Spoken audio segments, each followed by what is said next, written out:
안녕하세요, 토요일입니다. 네, 오늘은 지난번 세미나 때 어떤 질문하셨던 것들을 바탕으로 좀 이야기를 해보려고 하거든요. 어떤 질문을 좀 하셨냐면 CG 공부를 하는데 미적 감각이 좋지 못하다, 그런데 어떻게 해야 되느냐, 뭐 이런 질문을 굉장히 많이 하셨어요. 여러 가지 질문을 하셨는데 미적 감각적인 부분에 대해서 좀 말씀드리려고 합니다. CG를 하시는 분들, 이제 공부를 하시고 이제 취업을 하시는 분들, 그리고 취업하고 해서 일하고 계신 분들 중에 미대를 안 나오신 분들이 많이 있어요. 전에도 얘기했지만. 그런데 그렇다고 해서 미적 감각이 없어도 되냐? 그건 아니에요. 결국에는 그림을 바탕으로 화면에 나타나는 이미지이기 때문에 그 이미지가 이뻐야 되는 전제는 깔고 있습니다. 지저분하고 못생긴 이미지를 원하는 사람은 별로 많지 않죠? 네. 그렇기 때문에 일단은 미적 감각이 좀 필요한데, 일단은 미적 감각이 왜 필요하냐? 왜 필요하냐면 내 눈이 높아야 되거든요. 눈높이가 낮은데 그 낮은 상태에서 자꾸 포트폴리오를 만들고 작업을 하고 이러면 다른 사람이 봤을 때는 이상하는 거예요. 내가 봤을 때는 그게 수준이 높다고 생각을 하는데 실제 다른 사람이 봤을 땐 안 높은 거예요. 그러면은 이분은 뭐냐면 눈높이가 너무 낮은 거예요. 자기 눈높이가. 내 눈높이가 높아야지 퀄리티를 높일 수가 있습니다.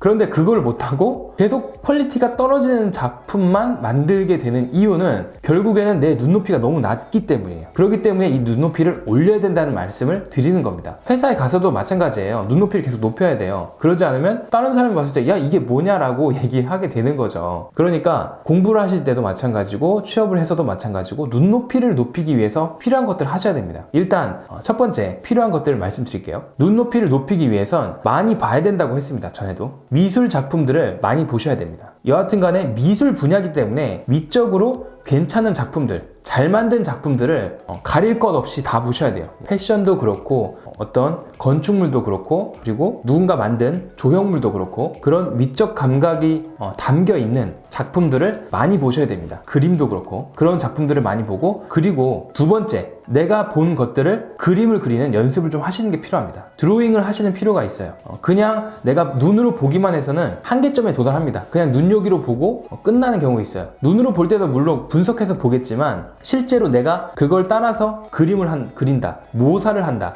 그렇게 되면 이 작품에 대한 디테일을 내가 보게 되거든요. 예를 들면 컵 하나를 그린다 치면 빛이 어디에서 들어오고 그림자가 어디에 생기고, 그림자는 자세하게 어떤 부분에선 밝고 어둡고, 사과를 그려도 마찬가지죠. 관찰을 하는 거예요. 그냥 디테일하게 관찰을 하는 거예요. 이 사과는 빨갛게 생겼다, 이걸로 끝나는 게 아니라 어떤 부분은 노랗고 어떤 부분은 빨갛고 어떤 부분은 빛이 들어오고 어떤 부분은 어둡고, 디테일하게 계속 파는 겁니다. 계속 디테일을 파서 진짜 그 세포까지 내가 본다는 생각을 가지고 어떤 하나의 물체를 디테일하게 보고 그것을 바탕으로 그림을 그리는 거예요. 그림을 뭐 잘 그리든 못 그리든 상관없습니다. 일단은 그림을 그려보세요. 그림을 그리면서 드로잉 연습을 좀 하시는 게 필요합니다. 그렇게 그려보면 이렇게 하면은 디테일하게 내가 볼 수 있구나, 어디까지 디테일하게 볼 수 있구나, 그런 것들을 판단할 수 있겠죠. 그냥 대충 분석 없이 보게 되면은 수준의 그런 그림만 나오겠죠, 솔직히. 근데 이 CG를 하시는 분들이라면 눈높이를 높이는 연습을 하셔야 된다는 겁니다. 그리고 관찰력이라고 하는 거죠. 그런 부분들을 꼭 탑재를 하셔가지고 공부를 하시는 게 굉장히 중요합니다. 자, 이제 세 번째, 여러 가지 자료들이 있어요. 레퍼런스라고 부르죠. 레퍼런스들을 모으세요. 영상도 모으고 그 다음에 이미지도 모으고 작품들을 모으세요. 모아서 보세요. 그리고 내가 그 모음집을 만드세요.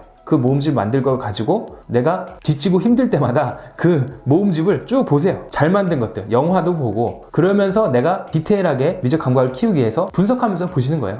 이건 이렇게 만들었구나, 어떤 부분 되게 디테일하게 만들었네, 영화에서 50표현 되는데 지퍼의 그 쬐끄만 부분, 이런 부분 디테일까지 막 나와 있는 게 보고. 여러분들도 작업을 하실 때 그런 디테일이 필요합니다. 디테일이 없으면 없을수록 퀄리티가 떨어져요. 그런데 막무가내로 디테일만 파가지고 포트폴리오를 만드는 것도 아니에요. 여러분들 좀 착각하면 안 돼요. 벌 한 마리를 만드는데 털까지 다 만들고 막 이래요. 근데 벌이 이만하게 나와. 근데 디테일을 막 파. 그러면은 그거는 실제 포트폴리오 만들 때 잘못 적용한 거죠, 디테일을. 실제로 크게 나오고 잘 보이는 것들만 디테일하게 표현하시면 돼요, 포트폴리오 만들 때는.